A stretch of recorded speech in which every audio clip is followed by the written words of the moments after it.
hello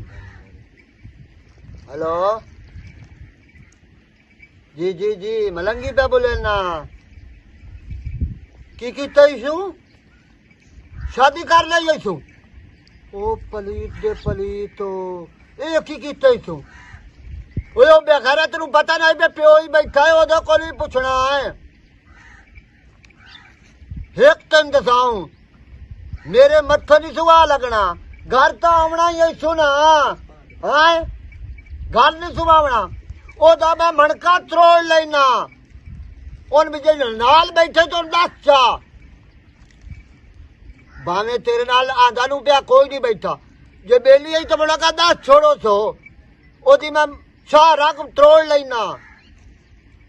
ओए मेरे अल्लाह अस्सलाम वालेकुम वालेकुम सलाम चाचा मलंदी अपना वाजे दे ना आवना महीन पे आंदा यथां तरीत नु तैनू ला जा सौ नहीं ए फैसलाबाद फैक्ट्री दे विच ते मैं तो हुण शाम शाम छाड़ते ओदा इंतजार थे रहिंदा वो कोई नहीं आया वो एक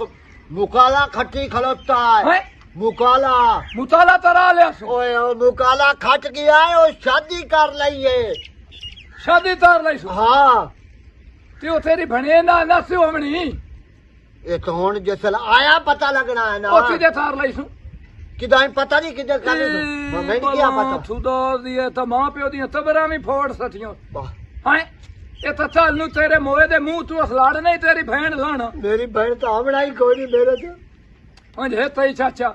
सियाने आंदे हुंदे ने बाल तू माल पथेड़ियो बंदा संजान लैंदा ए निच्चा जे हा ना लांती बाजार जांदा मेरे नाल ते जिसले छोरी नु वेचना इंडिया दे दामन आथणे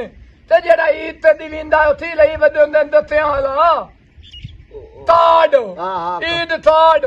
ओदे उत्ते ना लस्ते ते वे उस से छोरी देने वतन हितवारी दे मदर मैनू बंदे मारिया ये बेगैरती यदि एक बारी आवन दे एक बारी इथे आवन दे ओदे कोल मैं बोच लईसा एक बारी आवन दे अच्छा हुन मेरी गल सुन चाचा जे आ जावे ना ओनु धरू शरू ना तठी चलो छोरा धरती चार बैठा ये तो मेरे दाम नु पता है ना छोर आई छोर नु की करना चाहिदा आई ओ मेरी बड़े ही लेनी है उस कुत्ते नहीं लई सीता तो भेड़ा इसू ये पता लग जाती ओ जड़ी आवनी है ना उस से मैं पूछे तो इस से पूछ दल सुन अदर हुन तू पोत्र ते तेरे से न तबगा ते छोर पिछले पैरा ते हट दई उस ते देवने ने बयान ते पुलिस लदे आमना पियो पुत्र दो मन बदले ठंडना है इंज गल हां ते मेरी दल सुन जेड़ा हुमना उत दे हो दई नु उस धोड़े भी नहीं फड़ दे हुन सिवी ना चुपचाप से अपना वता टठो मैं बैठ लू की जवाब दे मैं काट कर ले ये हाले